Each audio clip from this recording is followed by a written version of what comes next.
Molecules are classified as either organic or inorganic.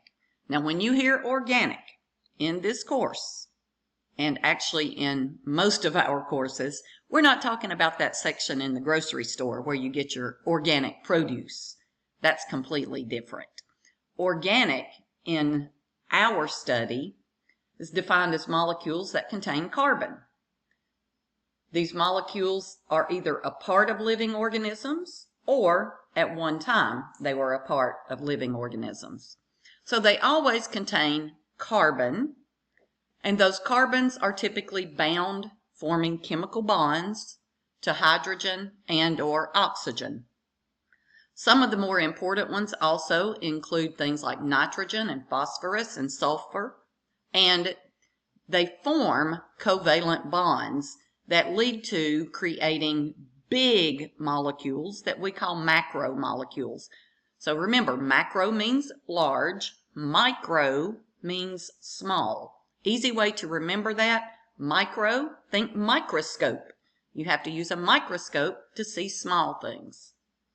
Inorganic molecules, on the other hand, do not contain carbon, but I want to get a little more specific with that. They don't contain carbon that have formed chemical bonds with hydrogen and or oxygen. There are a few exceptions to this lack carbon rule for inorganics. Something like carbon monoxide or carbon dioxide. They have carbon bound to oxygen, but there's no hydrogen there. So they're sort of what we call the exception to the rule. So your inorganics are things like acids and bases and salts that form electrolytes. So now that we've defined organic versus inorganic, let's start with our inorganics first. So water is the first molecule that we'll look at in detail. And it's really because water is so important in the human body. It makes up about 2/3 of your body weight. Yeah, that's pretty crazy, right?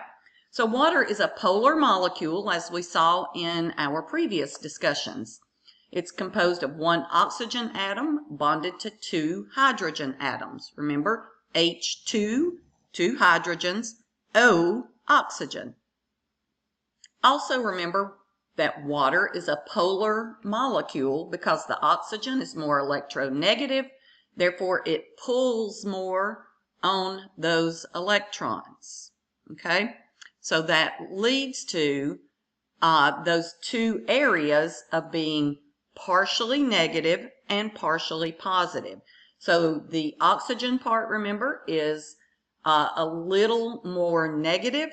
The hydrogen part is a little more positive. So every water molecule has the ability to form 4 hydrogen bonds with adjacent water molecules. And this is because the two hydrogen atoms form one hydrogen bond, and then each of the oxygen atoms form 2 hydrogen bonds. Water in the blood is used to move things throughout the body. Water also lubricates because the serous fluid that we have in the pericardial cavity and the pleural cavity and other body areas, most of that is water. The synovial fluid within joints that keeps your bones from rubbing together, a lot of water there as well.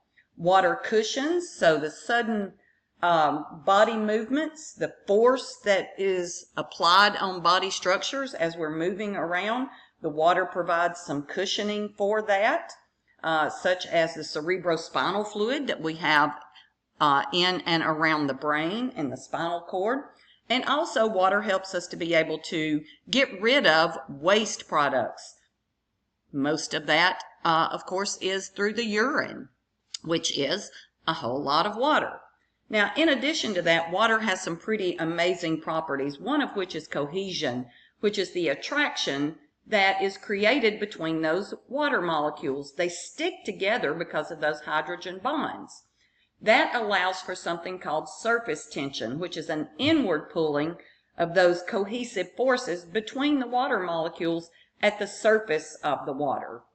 Adhesion, to adhere, means to come together, to stick to. So adhesion is the attraction of those water molecules and something else other than water.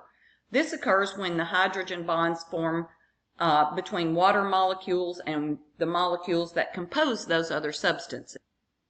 I really like the example your book uses to describe the surface tension and the adhesion, especially that adhesion. So let's think about that. If you take two flat pieces of glass, two mirrors, two microscope slides, whatever, something that is absolutely flat, and you lay them together, well, you can pretty easily pull them apart. However, if you put a drop of water between them, they're going to stick together because of those adhesive forces of the water molecules. Now you may be thinking, well, why is that important? Well, of course I'm going to tell you. So there is surface tension that is found in the walls of your air sacs called alveoli in your lungs. So your body is wet and you've got little air sacs in your lungs that are also wet. So when wet things stick together, they want to hold together. So we create something called surfactant well before we're ever born. So in those last few months of fetal development, our lungs start maturing and cells within the lungs secrete surfactant. Surfactant is very much like dish soap or soapy water. So if you have those two pieces of glass stuck together and you want to get them apart, put some soapy water on it. And then the soapiness will interfere with that adhesion and allow those two pieces of glass to come apart. Now that you've got that idea in mind, let's go back to the surfactant in the lungs. Now remember, when a baby has not yet been born and it's in the uterus, it's inside a water bag. It's actually called the amniotic sac. So inside the baby's body is full of water, including in the lungs, because baby's not breathing air inside the uterus. All that's happening through the placenta, and you'll get that in AP2. But now think about that. They're not breathing atmospheric gases in. Their lungs are filled with water, but then they're born and all of a sudden they have to start breathing. So you've got wet air sacs stuck together. Now think about how much force is going to be needed for those air sacs to reinflate. Just like trying to pull apart those two wet pieces of glass. It's not going to be easy, and those fragile little tissues could be easily torn. So thankfully, the surfactant gets in there and interferes with the water molecules sticking together, and baby is able to easily take that first breath. Yeah, aren't we pretty amazing? Because water has what we call a high specific heat, it takes a lot of heat to cause the temperature of that water to rise or to decrease. Okay? Now, especially this rising, that's important, because think about what we do all the time. Our metabolic processes of just keeping us alive cause heat to be created. But we do more than just stay alive, right? We're walking around, we're exercising, we get excited, we get scared, we're in a hurry. All of that is increasing our body heat. But because the water heats so slowly, takes a lot of heat to change the temperature, then that helps us to maintain our body temperature. Water also has a very high heat of vaporization, which means it has to be heated up a lot for the water to evaporate, but this is also what allows sweat to cool our bodies. Water is frequently called the universal solvent. So first, a solvent is a liquid that dissolves one or more solutes. So let's think about salt water. Water would be the solvent, the salt would be the solutes. Okay, pretty easy idea there. So because most substances will dissolve in water, we typically call it the universal solvent. But not all substances will dissolve completely, or some don't dissolve at all. The chemical properties of a substance, whether it's polar, charged, nonpolar, amphipathic, all of those will determine whether or not a substance will interact with those water molecules. Polar molecules and ions dissolve in water. Some things dissolve but stay as they were or remain intact, such as you see right here when you put glucose, which is sugar, into water. The water will interact with the glucose molecule, but it basically just surrounds it and forms something called a hydration shell. So you can see nothing is being broken apart. You just have water combining with the glucose. Now, other substances will dissolve completely and dissociate. Dissociate simply means that it comes apart. Okay, so let's look right here. We're putting sodium chloride. Sodium chloride is table salt into water. Now we know that sodium chloride is sodium bound with the chlorine. And remember, we saw this before when we created those ions and the positives and negatives attracted. Yeah, well, that's one of the main reasons that salt dissolves so easily, because the positive and negative in the polar water molecules will interact with the positive and negative atoms of the salt and dissociate or pull them apart. So if you look at this image, we have created two hydration shells. That just simply means water is around it. But the sodium and the chloride are no longer together. You've got the negative parts of the water molecule that are creating bonds with the positive parts of the sodium, and you've got the positive parts of the water molecule creating bonds with the negative parts of the chloride, and that causes the sodium and the chloride to pull apart or dissociate. So these polar molecules like glucose and salt, we call them hydrophilic. Hydro, water, philic, loving. Okay? So hydrophilic molecules dissolve in water. Nonpolar molecules are things we call hydrophobic. Think about phobia. If you have a phobia of snakes, that means you're terrified of snakes. You don't want to be around them. Well, that's the way hydrophobic molecules are. They're phobic of water. They don't want to be around water. So what do? They all try to come together to get away from the water. So not much of the molecule is interacting with that water. I feel relatively confident you've seen this in action before. Have you ever seen oil and water together? Well, try it.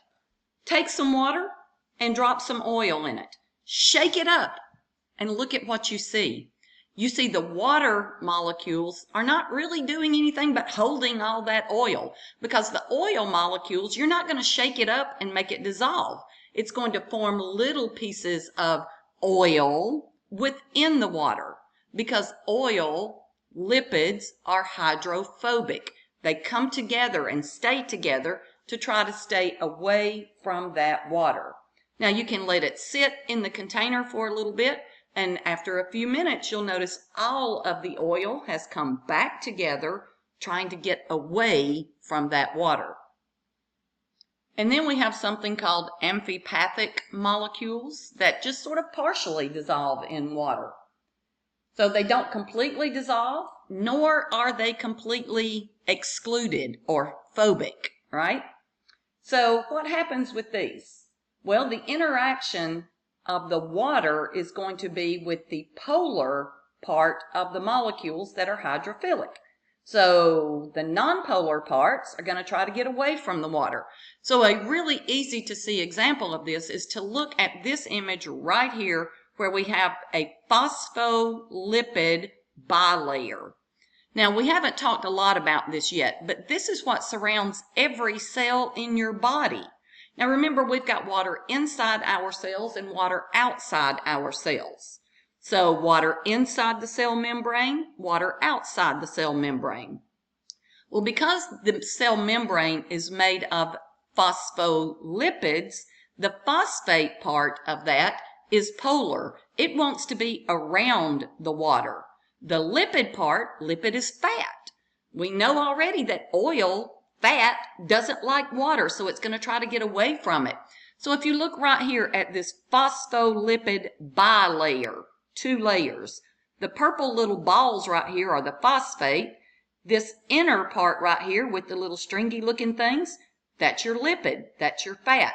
So the fat comes together so that it is away from the water because it's hydrophobic. Now remember, fats are nonpolar. The phosphates are polar, so the phosphate heads orient themselves toward the water, and that is the polar part of the molecule. Our second category of inorganic molecules are acids and bases. An acid is anything that dissociates or breaks apart in water to produce a hydrogen ion and a negatively charged ion. Remember, those are anions. An acid increases the concentration of hydrogen ions that's in a solution. Because hydrogen ions are a proton, an acid is called a proton donor. Strong acids produce more hydrogen ions than weak acid. For instance, in this image you see hydrochloric acid, HCl. That's something we make in our stomach. Now, that is a strong acid because it releases a lot of hydrogen ions when it breaks down or dissociates. A weak acid, such as carbonic acid in our blood, dissociates to a lesser extent, therefore it produces fewer hydrogen ions. An acidic solution is formed when these free hydrogen ions are in the solution. So if you look at this image, we've got hydrochloric acid, hydrogen chemically bound to chlorine. That creates hydrochloric acid. When we put it in water, these bonds break, releasing positively charged hydrogen ions and negatively charged chlorine ions. An acid is simply a solution in which hydrogen ions have dissociated from a molecule. Bases accept hydrogen ions when you add them to a solution. So a base is also called a proton acceptor, and they decrease the concentration of hydrogen ions that are floating around free in a solution.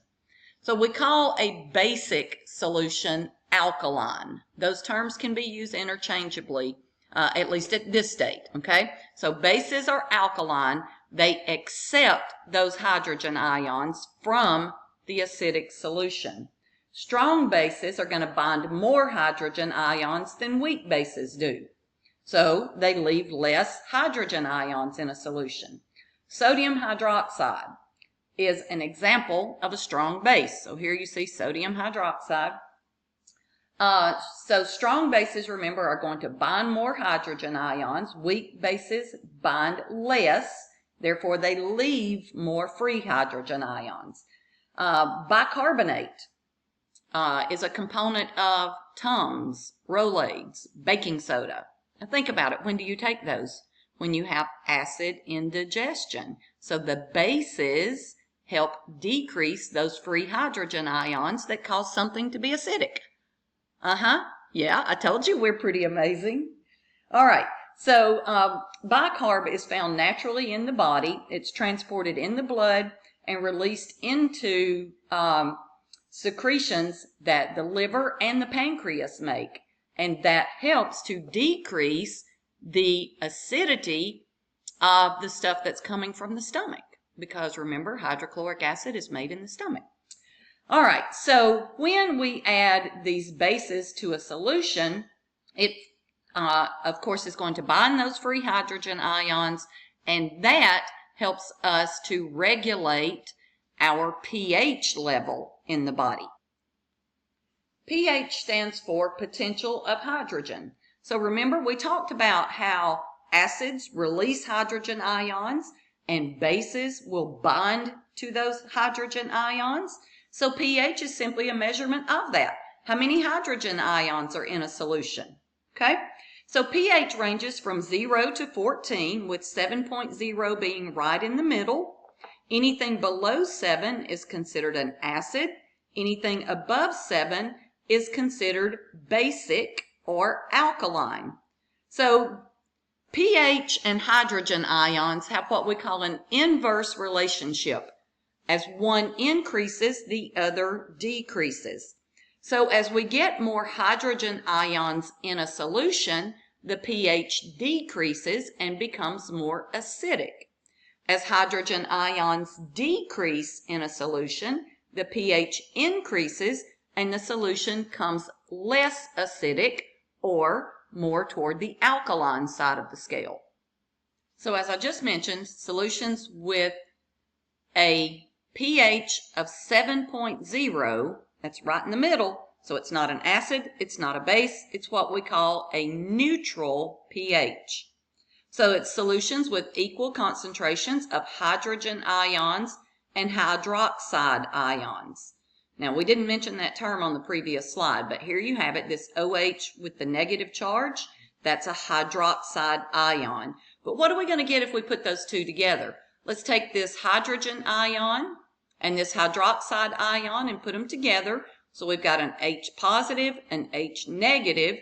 Those two will cancel each other out. Now we've got two H's and an O. Water. So water has a pH of neutral 7.0. Solutions with more hydrogen ions than hydroxides are acidic and have a pH of less than 7. Solutions with greater concentrations of hydroxides than hydrogen ions are alkaline with a pH greater than 7. Now, I want to bring up something right here. When you see these numbers on the pH scale we're going to look at on the next slide, don't just think, oh, well, that's just a tiny little bit more or a tiny little bit less. Because a pH of 6 has 10 times greater concentration of hydrogen ions than something with a pH of 7, water. And here's your image to show you exactly what I was just talking about. So you can see here in a neutral solution, you have equal amounts of hydrogen ions and hydroxide ions. In an acidic solution, you have more hydrogen ions, just a few hydroxides. And down here in your basic or alkaline solution, more hydroxides than hydrogen ions. So a really nice example there to show you what we just talked about. Now here is your pH scale, okay, with 7.0 being completely neutral, and that is pure water. Not some of this alkaline water that everyone's drinking now. So alkaline now, you understand, it has hydroxides in it. Ah, interesting stuff, huh? All right, so let's look at some common examples that we've placed on the pH scale. So urine, approximately 6. It's acidic. Wow, grapefruit juice. That's a very strong acid there. Citric acid. Hydrochloric acid, found in the stomach, okay, somewhere between 1 and 2, okay. Pure hydrochloric acid has a pH of 1, but when it's in the stomach, it drops down to about 2 to 3. Now let's go down here. Your blood has a pH range of between 7 and 8, and it's really very specific, and we'll get to that later. When you're in the water, down at the beach, pH of 7, it's alkaline. Household bleach, wow, there's a very, very strong base there. And here we have our Rolaids and Tums, okay? So a pH of 10.5. Now remember these numbers, every step from 1 to 2, from 12 to 13, that means 10 times more. Neutralization is when we take an acid or a basic solution and get it back to neutral. Pretty easy there. Neutralization. So acids are going to be neutralized by adding an alkaline component, a base, such as Tums, Rolaids. Bases are going to be neutralized by adding an acid. Okay, hopefully that's pretty self-explanatory after what we've talked about so far. Buffers help to prevent pH changes, okay? Now, I mentioned a while ago human blood has a very narrow range. That range is 7.35 to 7.45. Now, we do things in the human body that change our pH all the time. Breathing, changing your breathing rate. If you hold your breath, you build up CO2, which causes you to create carbonic acid. Well, how do we get rid of that? We breathe out CO2. Well, that's a pretty simple buffer system. That's a physiological process. But we can also create more basic solutions in our body that will bind with those acids and neutralize the pH. So we'll talk much more about this in AP2, but for now, just sort of get the big picture here. Acids and bases can get our body pH out of normal range, which can be pretty dangerous, and I'll give you an example in a few minutes. But buffer systems that our body just naturally does help to prevent those changes in pH or to get pH back into homeostatic ranges when it does get out of whack. So you may be wondering, well, why is that important anyway? So let's focus on that acid for a moment. All right, so have you ever eaten ceviche? Oh man, it's delicious. If not, you should definitely try it.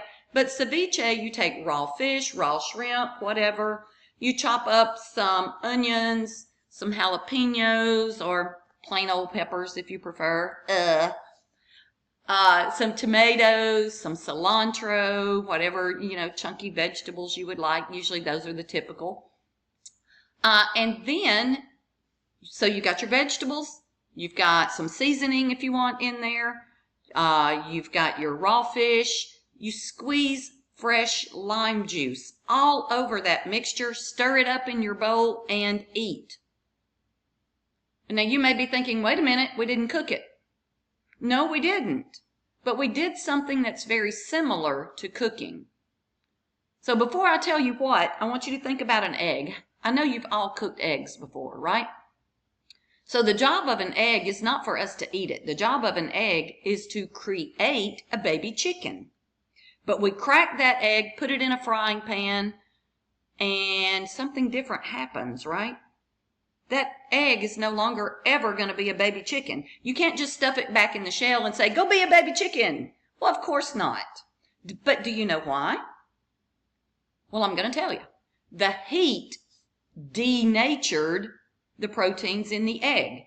Now remember just a second ago I said the nature of that egg is to make a baby chicken. Denature means to take away from its nature. So when we denatured those proteins, that egg is never going to make a baby chicken. Well, the heat caused that to happen, just like acids cause that to happen. So if we go back to thinking about that ceviche again, when we squeezed that acid over that raw fish, the acids denatured the protein just like the heat does. So that's why it's so important that we maintain that critical range of homeostasis for body fluids. The enzymes that cause our chemical reactions to happen, that keep us alive, those enzymes are proteins, just like the proteins in the egg. So changes in pH can denature proteins.